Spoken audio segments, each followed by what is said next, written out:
তখনই গিয়ে বলছি দাদা ওরে ভাই চল চলাপড়ায় করে গ্রামের দিকে ছুটে যা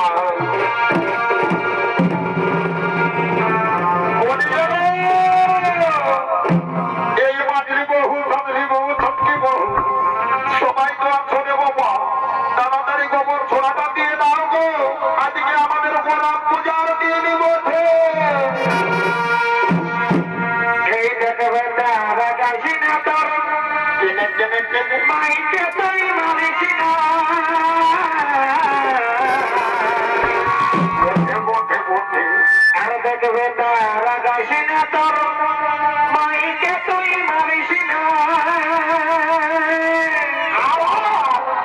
আর দরকার হলে দিছি না তুই খাতে আর দরকার হলে দিছি না তুই খাতে আমরা বুড়া বুড়ি বারে খাবো মানে বলিও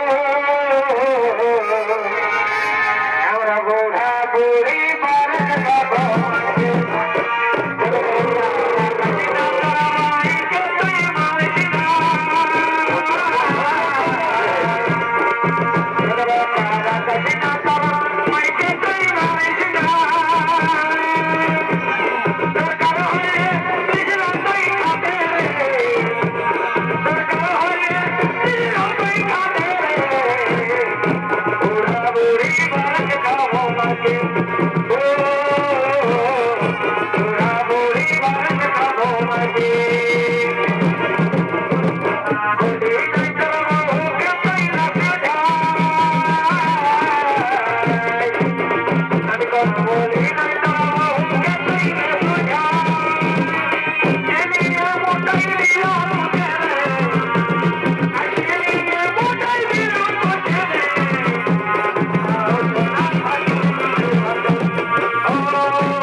পূজার দিনে আজকে তো গোবর ছোড়াটা পুরোজন প্রজাপতি দিয়ে দিয়েছিস বাবা এখন কিন্তু মায়া ঠাকুর আসতে অনেক দেরি আছে রে বাবা তো তাই বলি এই দিনটাতেও বিস্মরণীয় রাখার জন্য তুই একটা নাট্যময় করে মজা তামাশা করতে হবে কি বলো সেটা তো করলে ভালোই হয় তো সেইটাই তো বলছি বাবা তো তুই একটা নাট্যময় করতে হবে আজ মনের আনন্দে আমরা নাট্যময় করি তারপরে গোলাপ পূজা আয়োজন করিব শুরু করিব পূজা করে ঘর চলে যাবো তো বলে হ্যাঁ বড় বহু লাউ একটা সঙ্গে শিশুরে একটা গান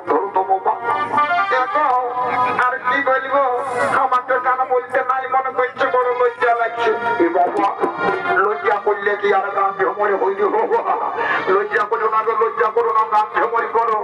নাই নাই, আমি নাই পারব, তবে হ্যাঁ তুমি যদি গানটা বললেও তাহলে না হয় আমরা কমর দোলাই দোলাই নাকি।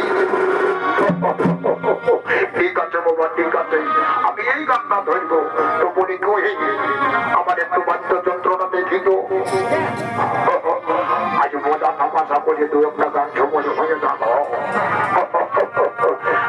ঠিক আছে বাবা, বাবা এরপরে বাবা তবে শাশুর ঘর কি হলো, কি হলো এই সালের ওঠে বটে বটে যাদের নাই তারা এই সবাই আরে শ্বশুর ঘর এই সালের গো যাদের নাই তারা এই সবাই আর থাকলে শালি শ্বশুর ঘর দিলে আর থাকলে শালি শ্বশুর ঘর দিলে জামাই বলে বলে হবে শালির গাধর পালে। এই থাকলে শালি শ্বশুর ঘর দিলে জামাই বলে বলে হবে শালির গাধর পালে।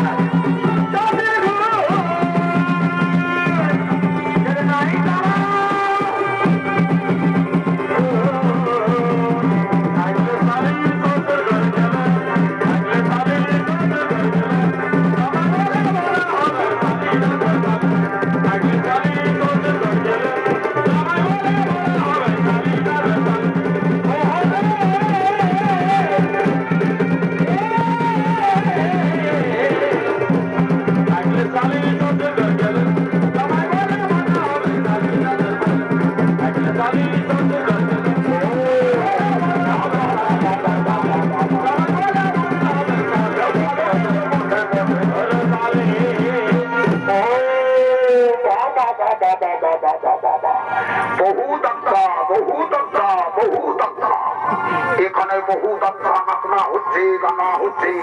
এই নাচনা গানা মধ্যে সমস্ত ভারতীয় জনগণ মাঝে আসিয়েছে। তো বলি এখানে রঘুনাথ মাহাতো তার নাম আছে, এখানে রঘুনাথ মাহাতো তার নাম আছে। ওহো বাবু, রঘুনাথ মাহাতো আমার নাম আছে। বলুন বলুন কি বলছে?